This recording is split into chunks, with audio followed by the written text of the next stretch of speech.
Dr. Phil is back with all new shows recorded before the stay-at-home order. Today, her ex-husband is living with her father in her childhood bedroom on a bunk bed. He pays no rent, has no job, and he's been there for 5.5 years. He wore out the lazy boy, right? It takes a lazy boy to break a lazy boy. Alan is great at making excuses for not having a job. This is TV. Your world is fake. I don't mean to sound mean to you. Don't be mean. It's okay. Today's going to be a changing day in your life. You've never had anybody working harder to bring you to the threshold of change than right now.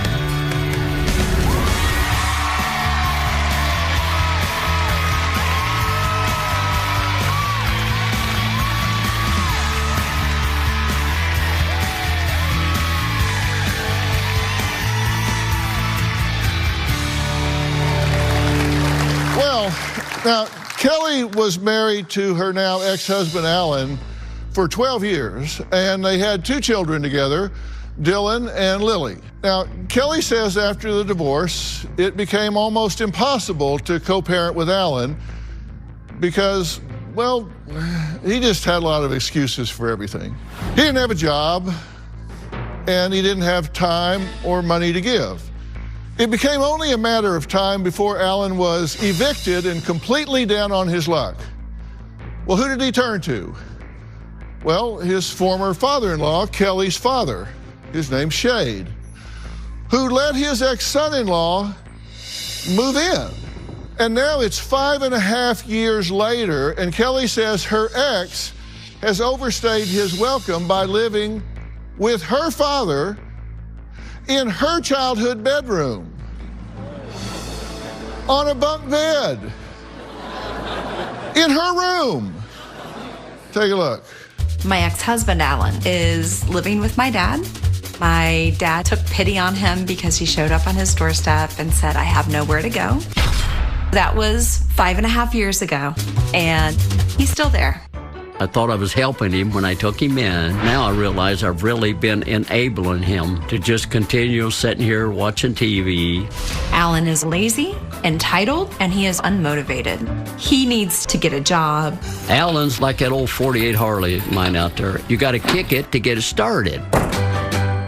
Alan is taking advantage of my dad. He doesn't pay rent, and he certainly doesn't help my dad around the house. Alan's not contributing anything at all. I cook, I vacuum, I mop, brush the dog, do the yard work. Alan's like a sponge. He just absorbs.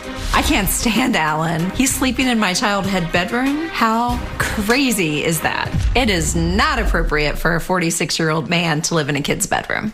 My dad doesn't feel comfortable in his own home with Alan being there. He can't relax. He can't have company. He can't entertain anyone, including myself, because I don't want to see Alan sitting on my dad's couch. Alan, at this time, doesn't have a whole lot to offer. I want Dr. Phil to be able to wake Alan up and be able to get out and live his own life. Alan is not my dad's responsibility. I want Alan out of my dad's house today. You were just wanting to help him, right? Right. You thought, guy's down on his luck. You knew him. Right. He'd been your son-in-law, so you thought, come on, I'll help the guy out. Yeah, couldn't turn him out. But he's taking advantage of you now, right? Right. And you're on a fixed income, right? Right. So he's eating your groceries, living in your house, and paying nothing. I think I pay him. Yeah, actually, you have. He's gotten cash from you as well, right? Right. I have suggested to my dad several times that you need to charge him rent. You need to, and then maybe take half of that money. If you charge him $500 a month, take half of that money, put it back, and at the end of 6 months say, here you go, time to go. And that hasn't happened, which is why we're here today. So charge him rent and then give it back to him? Half of it, because that's how I got him out of the house. Just being, yeah. So I thought, at the end of 6 months, give him the money back and say bye-bye. How does he get away with this? Well, he didn't with me after. Well, no, you said you bought him out. I guess I did. You paid the money to leave. I wanted him gone. I wanted it to be over. And you do think it's time for him to leave, right? I do. Will that surprise him? Probably will. I think so. Yeah. Yeah. Will it embarrass him? If it hasn't embarrassed him to live with his father-in-law or his ex-father-in-law in the bedroom that I grew up in, I don't know what will These embarrass bunk him. beds, those were for the kids, right? Right. You put those in for the kids to sleep in when they over at your house, right? Yeah. Right. And now they can't even sleep in them. Now, he says he doesn't have time. It seems like he has nothing but time. Yeah. Because how far away is he? 15, 20 minutes, not He's far. 15 or 20 minutes away, and he doesn't spend time with the kids. Right, and he's had ample opportunity. And he has nothing but time. Right. Because by his own admission, he just kind of hangs around the house, watches TV, and sits in a lazy boy. That's what he did when we were He married. wore it out. Right, I had to put a few nuts and bolts in it and screws and put it back together. It takes a lazy boy to break a lazy boy. You got it. Yeah. Yeah.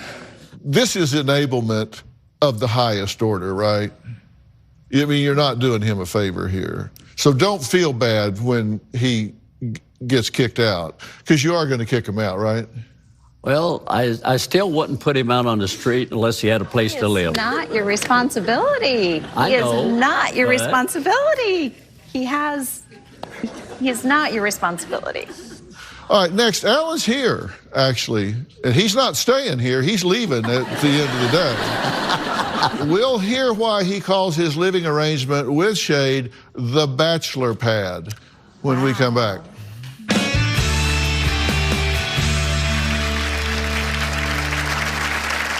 So this is the room that I stay in, and this is Kelly, my ex-wife's old room. This is my closet. I have some of my shirts in here, a suit that I go to interviews with. I cook some food. I ask Shade if he wants some. It's his food, I just cooked it. That's really like my only contribution. And later, you were fired for taking a picture. Yeah. What was the picture?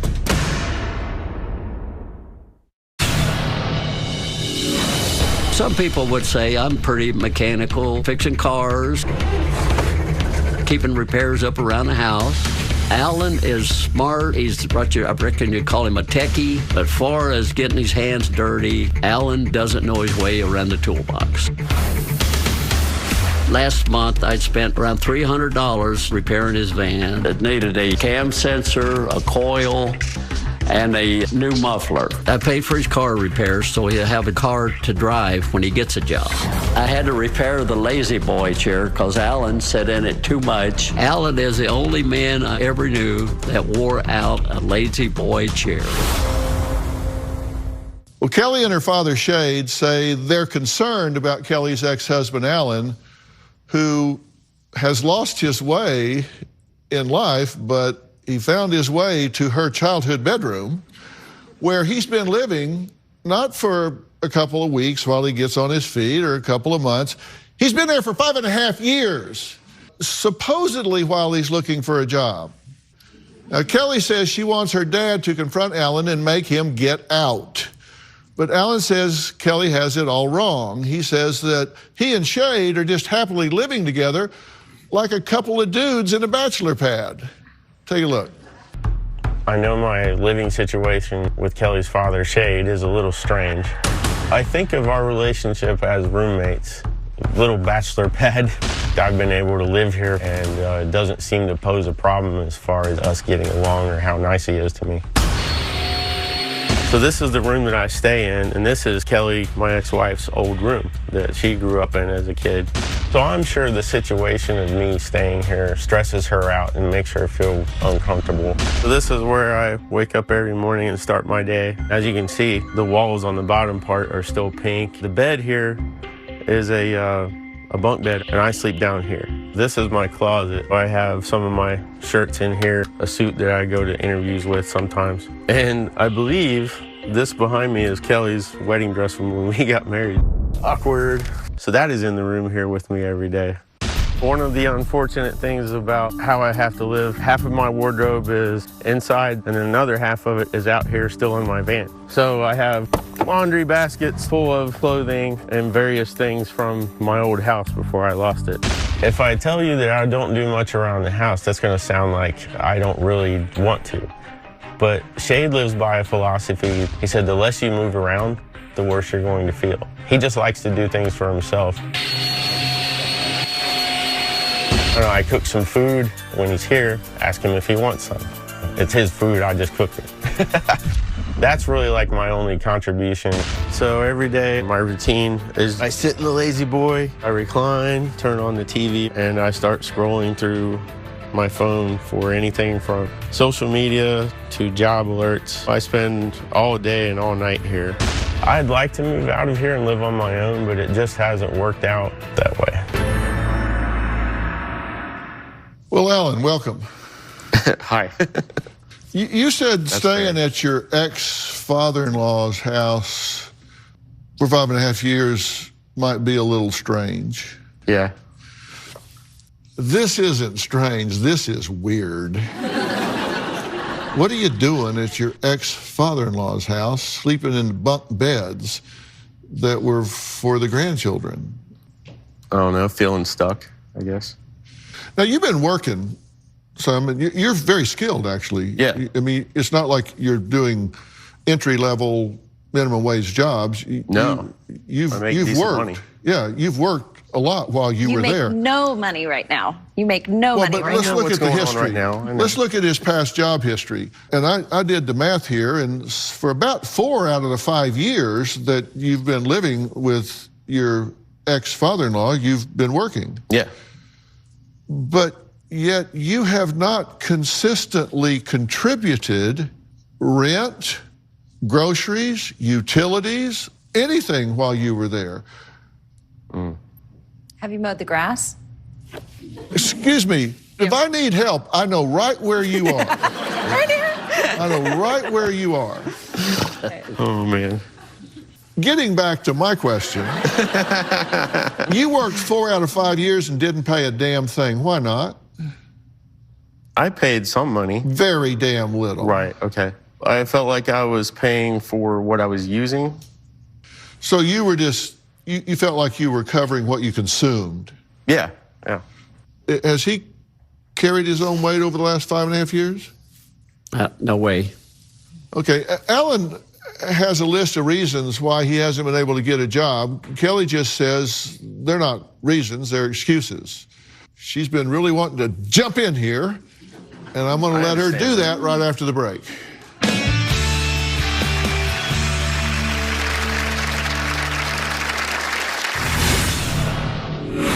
He says you guys get along great, and it's kind of like a bachelor pad. Well, we get along, but as far as being a bachelor pad, no. Yeah. Because usually on the bachelor pad, you got girls coming in and out, company. Yeah. And later, I look at your world as fake, and maybe you're looking at what my excuses as fake. so your point is we live in a different world, so we don't get what it's like to be in your world. Exactly. When I was 14, I was homeless. I didn't have an ex-father-in-law to live with, so I was living on the streets of Kansas City. So I didn't know that. Don't tell me about your tough life, my friend.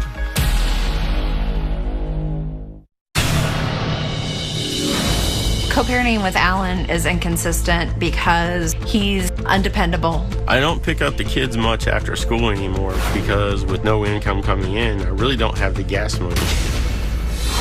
Due to Alan's employment history, child support is very sporadic. I think currently he owes me about $4,000. The employment gaps would cause the child support to rack up. My kids don't really love visiting Alan at my dad's house. It's very hard to entertain the kids when you don't have money. They would just be sitting around the house. Alan is no kind of role model for my children. He's a role model of what not to be. Kelly says that Alan is so lazy and entitled that he continues to live off her 76-year-old father. She says she wants her father to kick Alan to the curb so he can work on being a better father and get on his feet and just be an all-around person that he's capable of being. Alan told us he has a lot of reasons why he hasn't been able to get a job. Alan is great at making excuses for not having a job. I had a sales job a few months ago, but I only lasted 2 or 3 days in the field. It was very difficult to go door to door for businesses that don't have time to talk, and it just got to be too much of a pain, and I quit. I was also a vibration technician, and I actually had a good 6-month contract with that company. When the contract ended, my supervisor wanted to hire me, but it was out of his hands. I was an electronic test technician at a local aviation company. I took a funny picture of one of my coworkers, and I sent it on social media. Somebody that was a mutual friend of ours kind of tattled on me and got me in trouble, and then I was fired. You were fired for taking a picture? Yeah. What was the picture? A friend of mine kind of knew that my dad was really sick, and I explained to him, you know, I'm carrying my phone back here because I may get the phone call that he's gone. So even though I was breaking rules, I was just so worried that phone call is coming. Not thinking about what's going on, you know. My friend maybe he just wanted to cheer me up, and he just kind of like holds up a couple of wrenches and crosses his eyes all funny. And I was like, you know, I just took a picture of that, and I was like, that's hilarious, you know. Of course, what I did afterwards was not smart. Which was? I sent the picture on social media to a girl that doesn't even work at that company anymore. Like, this is funny, check this out. Yeah. He's way behind on child support. He is. Thousands of dollars. Yes. Why are you not enforcing that? From nothing comes nothing. So I'm not sure how I would even go about enforcing it. Well, in your state, there's what's called the CSEA, that's Child Support Enforcement Agency. And if it goes over 90 days, which this is way over 90 days, that becomes criminal. You can put him in jail. You can have his driver's license suspended. You can put teeth into getting what your children are entitled to. Why would you not protect your children? I feel like if he goes to jail, if he has his license taken away from him, how does that get him back to work to pay child support? He's not paying it anyway. Yeah. I'll tell you how it gets it back. They put him in jail for like 60 or 90 days, and then they let him out and say, okay, now, go get a job and pay it. And if you don't, you come back and you stay longer, and people decide, you know what, I'm going to pay. Yeah. You say he needs a kickstart. In fact, you said he needs a kickstart just like my 48 Harley. I did. Sometimes you got to get somebody's attention. Yeah. To make them realize what is happening around them. Well, he says you guys get along great, and it's kind of like a bachelor pad. Well, we get along, but for as being a bachelor pad, no. Yeah. Because usually on the bachelor pad, you got girls coming in and out, company. Yeah. And we don't have any girls coming in and out.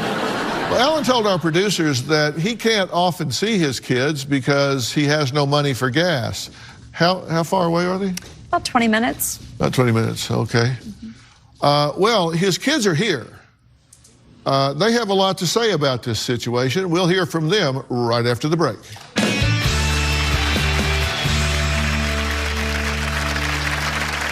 My relationship with my father has gone distant. He hasn't had enough money to pay for his phone bill, so communication with him has been very short.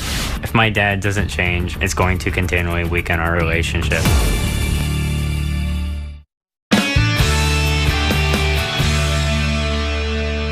Well, we've been talking about Kelly and her ex-husband, Alan, and Kelly's father, Shade, about ways Alan can make changes in his life because it seems like a good idea to move out of his ex-father-in-law's home.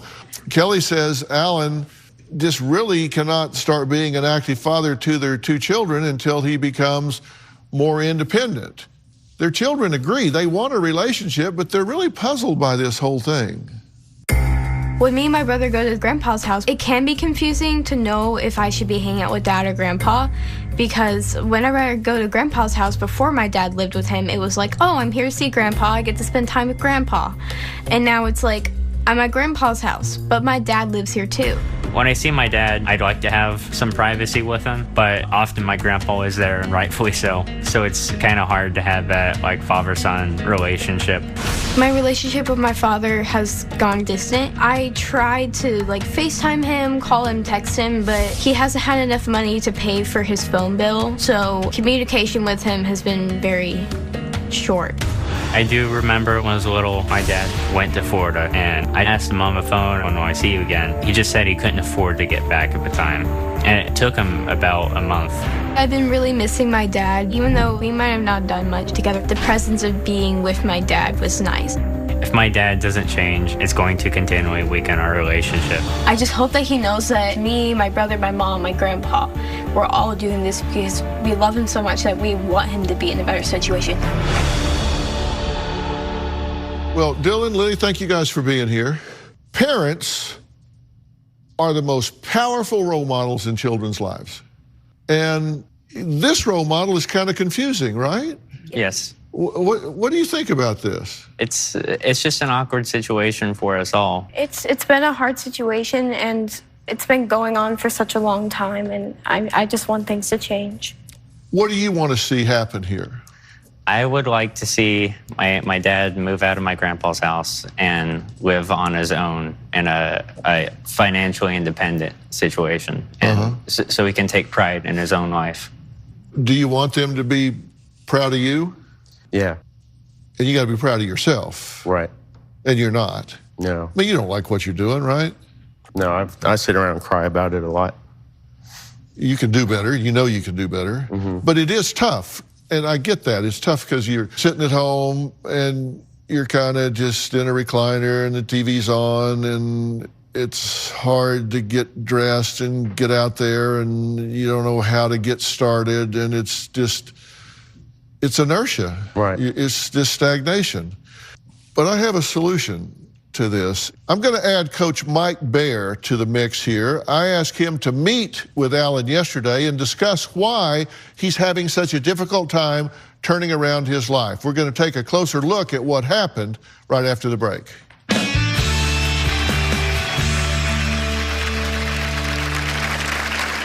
Tell me a little bit about what's going on in your life and why you're not working. The dynamics of applying for a job these days are so different from 20, 30 years ago that I don't know how anybody gets to know you through a computer.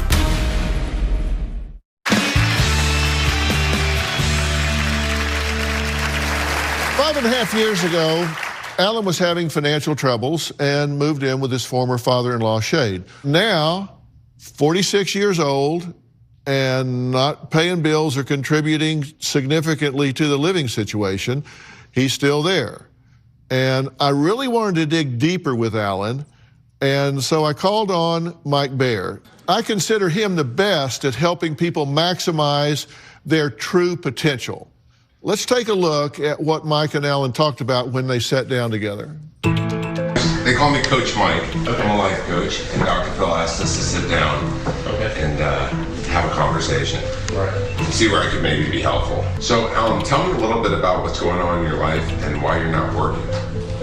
I've just gone through a lot of problems recently with joblessness. But you're not doing like cold calls or calling companies and going, hey, who's hiring, and hey, I hear from people that that's frowned upon. You get interviews and you go through those, and the selection and the waiting. And how much time a day do you spend like in interviews or looking for a job? The dynamics of applying for a job these days are so different from 20, 30 years ago. You didn't have apply on your computer. You had drive to the site, actually meet the person that might hire you. I don't know how anybody gets to know you through a computer. If you're being totally honest, you've kind of gone down to what, just checking emails and maybe a few applications? Yeah. Well, I get a lot of people that, like, the root word of electronics is electric. So, oh, are you an electrician? And I just roll my eyes and shake my head, and I just sit there and go, God, when are these people going to pick up a dictionary? I've looked at your resume. So what skills do you see that you're able to offer? Attention to detail. In the aviation industry, you have to offer attention to detail. If it's going in the air, then you better care. What else do you offer a company? Ability to compile the data once I'm trained how they like it done. They got me on a schedule, and I know when they want something done, I'm doing my best to make it happen. You're organized? Yeah. And loyal? Yeah. What I have is you give attention to whatever it is you're doing. You care about what you're doing. You follow the rules, and you are a great employee. I think so. But you also show up quite a bit for Shade. And Shade lost his wife, my mother-in-law, and what he did, I wasn't with his daughter anymore, but I still hurt. And watching him go through that really was sad. So it feels like you're really giving Shade some emotional support still? Yeah.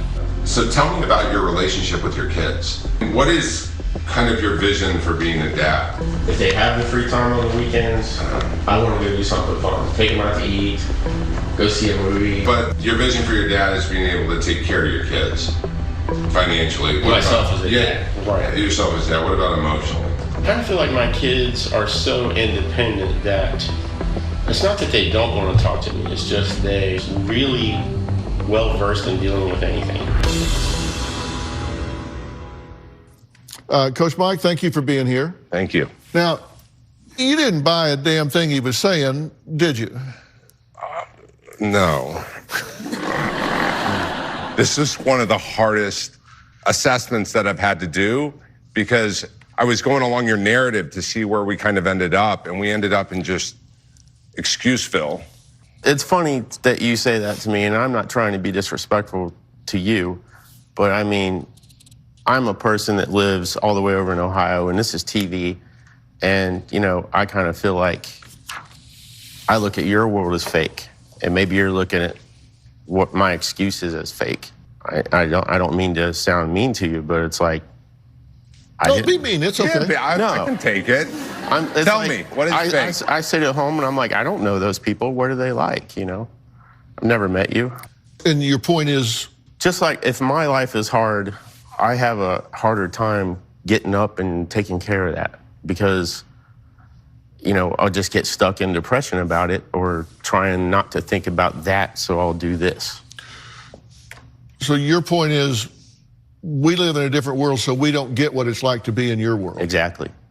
But you don't really know anything about me. No. I mean, I just know you're a guy on TV, and you're very successful.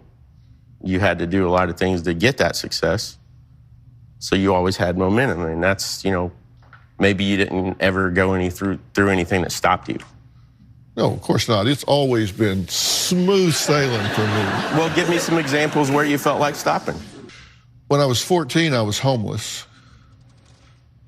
I didn't have an ex-father-in-law to live with, so I was living on the streets of Kansas City. And I had to fight every day to keep my shoes and my coat. Okay. So I didn't know that. Don't tell me about your tough life, my friend. I got you. So I do know a little bit about having a few obstacles in front of me, and I know you're lazy and sitting on your ass when you can get up and go get a job. But I also know it's easier said than done. Okay. And a little bit about my story. You know, I'm a recovering alcoholic and addict, sober at 22, had to get 3 jobs, coffee shops, YMCA on weekends, refereeing, had to get scholarships in order to get through college to become a counselor. And so that's awesome. It's not by mistake that the two of us have ended up in this profession of helping other people. It's because our own experience has shaped the passion that we have for seeing guys like you and helping them get unstuck. Well, Alan's wishing he hadn't made that comment. You're right. So will he be ready for some serious changes? Because I have a plan. We're going to find out what it is when we come back.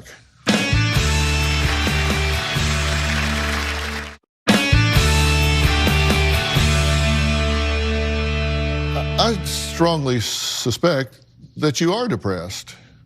I mean, how could you not be? I've been through too much to not, you know, feel that at some time of the day, every day. Sure. I mean, how could you not be? Because life's not rewarding you right now. No. We've got to change the momentum. Right. Now, here's what I think needs to happen. I want you to be willing to set a threshold. I think you should give him 60 days to be out and on his own.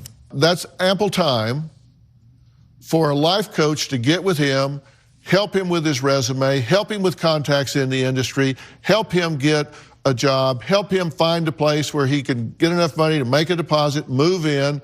It might be modest in the beginning, but get on his own and live on his own. And 60 days is a reasonable time. Sounds reasonable to me. Does that work? That'll work. In that time, I would like to arrange two things for you. One is an individual therapist for you to talk to about organizing your thinking, your feelings, and I will arrange that with you through Doctor On Demand. You've got a computer, right? Yeah. And Doctor On Demand is a company that actually my son started. You can make appointments with them, and you have individual sessions with doctoral level licensed therapists right there on your computer. You don't have to drive somewhere. You don't have to do all that because you're going to be busy looking for work. And you can do this morning, night, whatever, right there, same therapist every time.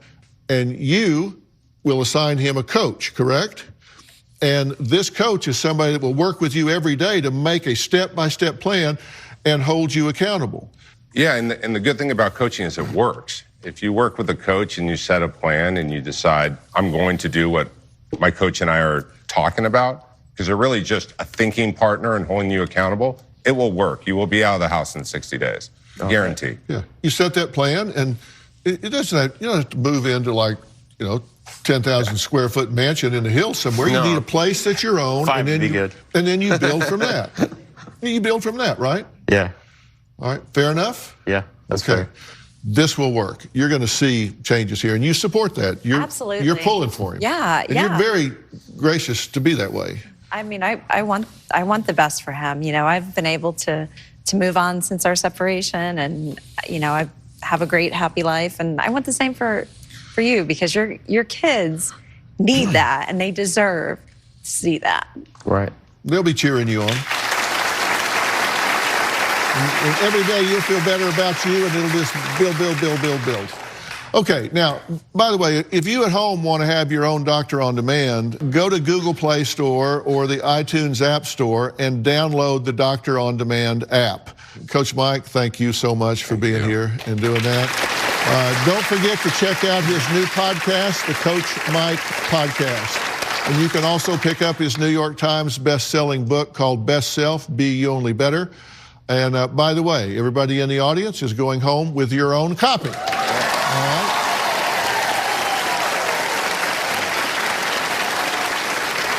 We'll be right back.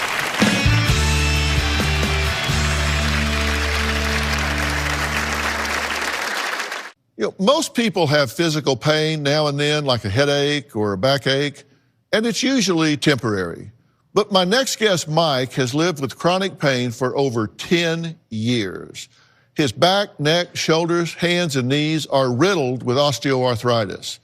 So how does he keep going? Well, take a look.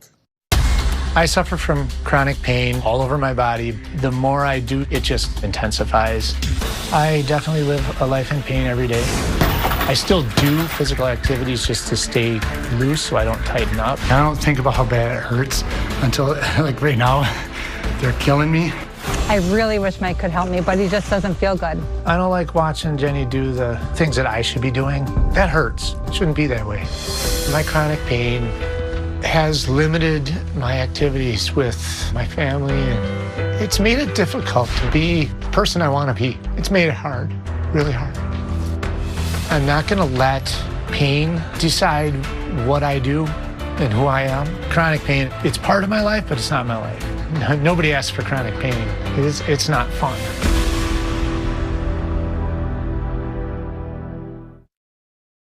Well, Mike is joining me along with my good friend from Pfizer, Dr. Frida Lewis Hall. So welcome to you guys. Thank you so much. Mike, I do feel you, I promise. Rather than give in to your arthritic pain, you just keep moving. What keeps you motivated to fight back against it? Well, a big part of that is my family. You know, my amazing wife, and I've got a house full of teenagers, so they obviously keep me very busy. Well, Dr. Frieda, a lot of people suffer varying degrees of pain. Talk about the medical definition of chronic pain. So chronic pain is pain that persists for 3 months or longer.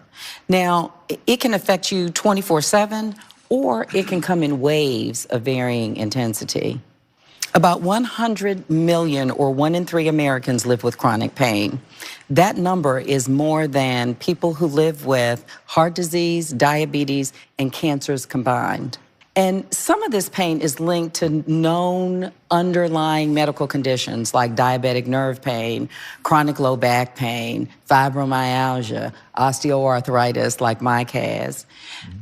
But some chronic pain is linked to health issues that are just not on our radar. So it is so important for people to talk to their doctors about their pain. Well, as I well know, chronic pain affects how people function beyond just the physical. So let's talk about that a little bit. Yeah, so absolutely. Pain can affect a person on many, many levels. It can affect them mentally, as you know from all of your work. And that mental impact of just thinking about the pain all of the time can lead to other emotions like frustration and anger. And not being able to do simple things or seemingly simple things in your life, things that make you happy, like taking a walk outside or participating in family events, can really lead to this debilitating cycle of physical and emotional suffering. Yeah, and you've had to manage that as well, right?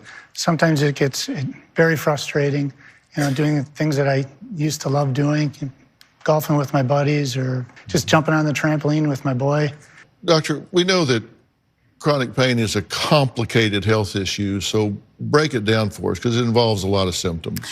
It's actually, just by nature, an individual and subjective experience. So everybody's experience with pain is unique. And that means that there isn't one treatment that's right for everyone. How would you suggest that chronic pain sufferers improve that communication with their doctors? Well, there are a couple of things that happen with pain that also make it complicated. For example, pain is often not visible, so people can't see it, and therefore it's often misunderstood. And talking about the communication, sometimes it's really difficult to communicate pain even to your doctor or to your loved ones. The important thing to do is to be honest with your doctor. Be as specific and accurate in describing your pain. How does the pain feel? When does it occur? What makes it better? What makes it worse? And be sure to include the ways in which your pain affect your life completely, physically, emotionally, and socially. So don't just treat it like a number on a scale. And that will allow your doctor to have a better understanding and maybe figure out what type of chronic pain you have, and then to develop a treatment plan or a pain management strategy that is really focused on you and what your goals and what your needs are. So be sure to track your progress and report that information back to your doctor.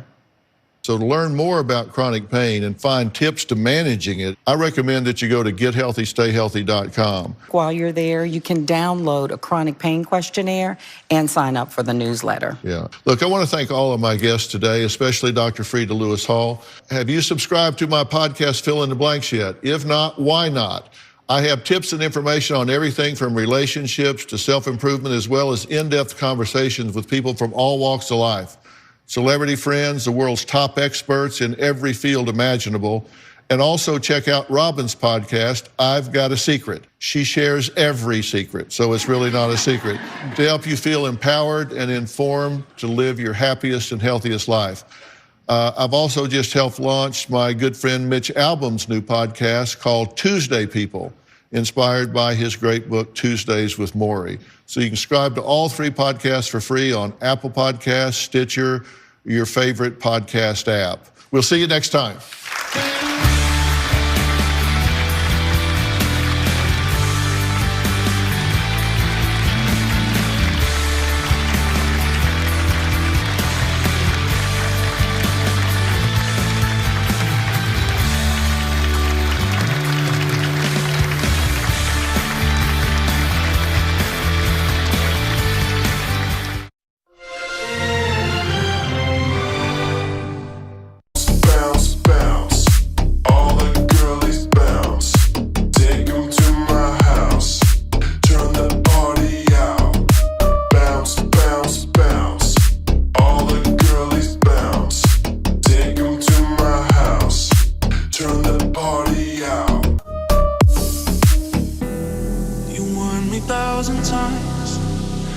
Words can kill ya, but I didn't hear ya.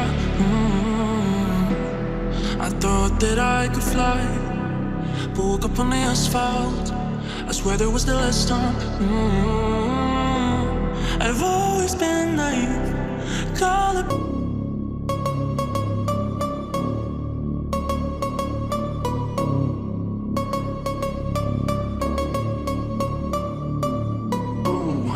You know we gon' get it. Ooh, you know we gon' get it. Ooh, you know we gon' get it. Every day and night, that's right.